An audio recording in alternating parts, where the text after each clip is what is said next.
jusqu'en 1968. En tout cas, ça, on va le voir plus tard quand je vais commencer ma plaidoirie, je vais t'expliquer ça en détail.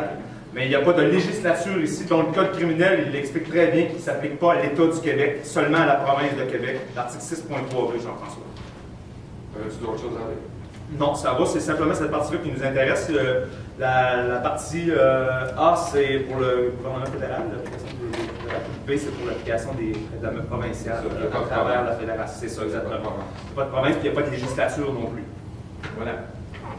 Bon, alors là, on est rendu au février 2012. Là, c'est la Cour du Québec, Chambre criminelle et pénale. Alors là, vous savez que l'inspecteur de la Fédération fait des plaintes. C'est toujours la fois qu'on les empêchait de passer, puis la fois qu'ils disent qu'on ne s'est pas présenté. Alors là, pour se présenter à la Cour du Québec, district au Palais de la Justice de Victoriaville, pour se présenter le 29 mars. Le 29 mars, nous autres, on est dans le temps des suites, comme ça. Là, le 29 février, là, on a commencé à travailler, nous autres, mais mon chum, je ne pas, là. Mon chum, il y a des vertiges, là. Ça commence à faire, là. Notre santé commence à en prendre un coup avec la lettre de notre médecin qui confirme tout ça. Mon chum a des vertiges, là. Là, il faut travailler, nous autres, les sucres s'en viennent, là. Fait que t'es obligé d'aller à l'hôpital, puis au CLSC, puis il se fait prescrire des. Puis un stress de conflit d'intérêt avec le voisin, puis c'est pas bien vendu, il y a des idées suicidaires. Okay? Là, c'est parti, mon kiki, là. Là, en mars 2012, on a fini par entailler avec ses médicaments, il a réussi à se replacer. Alors là, en mars 2012, là, les premiers suites des quatre que je vous parle, là, il y avait des traces de chiens, des traces de poids à côté de notre cabane à pompage. Il y a juste le voisin qui a un chien lousse. Alors là, pas longtemps après, le compresseur a fait défaut un peu plus, puis la cabane à pompage est passée au feu. Alors, il a fallu réparer le compresseur, le système de vacuum plutôt. Ça a pris une semaine. Alors, les érables chez nous, pas sur l'autre érablière, mais notre érablière chez nous, on n'a pas pu ramasser l'eau la première semaine, la plus belle. Il fallait réparer le système de vacuum. Il n'y avait pas un système de caméra. On ne l'avait pas, on s'est grillé pas longtemps après. Je veux juste intervenir ici là, dans le mandat d'arrestation qui a été émis par on ne sait pas quel organisme qui, premièrement, abuse du titre de province de Québec, peut-être qu'on vient de le déclarer. Mais non seulement ici, le monsieur a été arrêté, c'est votre monsieur, oui. Monsieur Frotti. Oui. Bon, pour que le mandat d'arrestation soit lancé pour quelqu'un, ça prend deux choses. Actus reus mens rea, l'intention et l'acte. Ici, j'ai des raisons de croire qu'il pourrait causer des lésions professionnelles. Donc, monsieur n'a jamais causé des lésions professionnelles à l'autre. Il n'y a pas eu de préjudice. Ici, on punit une intention. Le pré-crime, ça, puis Minority Report, c'est la même affaire. Il y a aucun. Regardez, là, on peut être ici, là, toute la gang, là, en train de planifier d'attaquer le premier fourgon blindé qui va passer là. On en parle, on organise tout, on fait même. On bouge jamais de la salle, le fourgon passe. Qu'est-ce qui clame un préjudice? Oh, vous aviez l'intention de. C'était un party d'Halloween, le cap, tu viens de te faire fourrer, on parlait de Grand Theft Auto depuis 3 jours. Et oui, on l'a attaqué le fourgon dans Grand Theft Auto, ça a pris 2 secondes, des bangs, le gars est mort, on a pris le cash, on est parti. Mais ça compte pas. C'est bon. On dépose ça aussi à la suite du dossier pour des accusations criminelles. C'est bon, des dessins au crayon feu. Ça image. La Chambre criminelle et pénale voulait qu'on passe en cours pour ce qu'on avait fait avant. Alors, le 20 mars 2012, on répond au ministre de la Justice, Louis-Philippe Jean, au 12e étage, à l'autre de l'Église, à Québec. Là. Bien, la présidente est pour vous aviser que le 29 mars 2012, nous sommes à notre travail, nous ne sommes pas en vacances, on ne peut pas se présenter là le 29 mars pour les criminels et pénales, I'm sorry. On est bien sûr pas ça. C'est en quelle année ça? 2012, mars 2012. OK? Là, le 30 mars 2012, là, la Chambre criminelle, le directeur des poursuites criminelles et pénales, bon là, ils ont remis ça au 8 de mai. Bon, on a un petit lousse. 23 avril 2012, on décide d'aller directement porter notre réclamation au ministre de la Justice, rue 1200 rue de l'Église à Québec. 23 avril, cette tempête en cours à Québec City, c'est pas drôle. Ils vendent, puis on avait fait des pancartes, oublie ça, les pancartes, juste le temps de traverser la rue pour aller à l'édifice du ministère de la Justice, là, pour rencontrer le ministre de la Justice, parce que là, on avait la réclamation. Moi, là, j'ai mis du temps après ça, parce que je suis toujours coupable, ça ne marche pas. Alors, on est 6 producteurs. Puis là, le gardien de sécurité dans le portique en bas était pour rester dans le On peut voir le ministre de la Justice, c'est une affaire à lui, c'est important. Depuis le temps qu'on lui parle, il ne répond jamais. Alors là, il vante à tour de bras, puis il fait tempête à Québec City. Mais là, à un moment donné, lui, par exemple, il me laisse rentrer là, on gèle dehors, nous autres. Là. À un moment donné, il vient un petit coup de vent, ouf, la porte s'ouvre, ben, on rentre au sacré dans le portique. On est 6 producteurs. Ça n'a pas été long. Il y avait 6 polices, là, on pourra vous montrer les photos tantôt, il y avait 6 polices, des vrais criminels. Alors, pour nous, les criminels, alors on a déposé ça, notre réclamation, à toutes les pièces justificatives. Ça a été le 23 avril 2012, on n'a jamais reçu de réponse à ça. Mais ils ont étampé comme de quoi qu'ils l'avaient reçu et qu'ils avaient fait une photocopie, supposément. OK, le 8 mai 2012, ben là, on était remis là, fait que là, on s'en va là avec un texte, on parle de tous les droits de la charte. Ça ne donnera rien pantoute.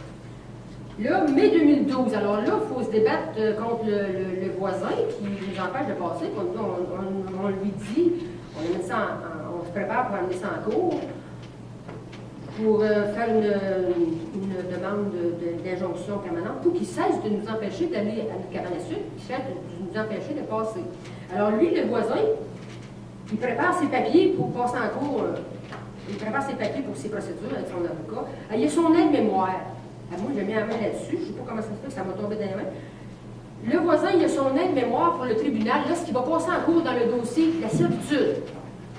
Alors, les premières choses qui marquent dans ce dossier pour la servitude, pour le droit de passage, de 2003 à 2012, M. Trottier fait savoir publiquement par affiche bien en vue sur sa grange et poteaux sur la 116 qu'il a des différends avec plusieurs instances. Difficulté avec la Fédération des producteurs acélicoles depuis 2003. Dossier de la servitude, droit de passage, c'est pas le rapport que ça a avec la Fédération, je ne sais pas. Mais il ne faut pas qu'il oublie ça, il ne faut pas qu'il oublie de parler de ça dans le dossier de la servitude. Ça n'a aucun rapport avec la Fédération.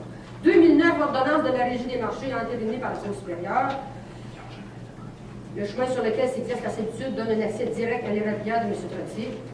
Sirop d'érable, érablière, graine à sucre, sirop d'érable, Fédération, menace, accusation. Alors là, il y a tous les jugements qu'on a eus à Belle. Le jugement de Yves Poirier au 14-7. Ensuite, il y a les jugements de la Cour d'appel. Il y a les jugements de Claudette Picard du début. L'honorable, celle qui est entre l'honnête et l'honoraire. Comme de quoi que M. Trottier n'a pas prouvé qu'on doit, que la Fédération doit le fournir. Il y a tout ça, lui. Dans le dossier de la servitude, il nous empêche de passer.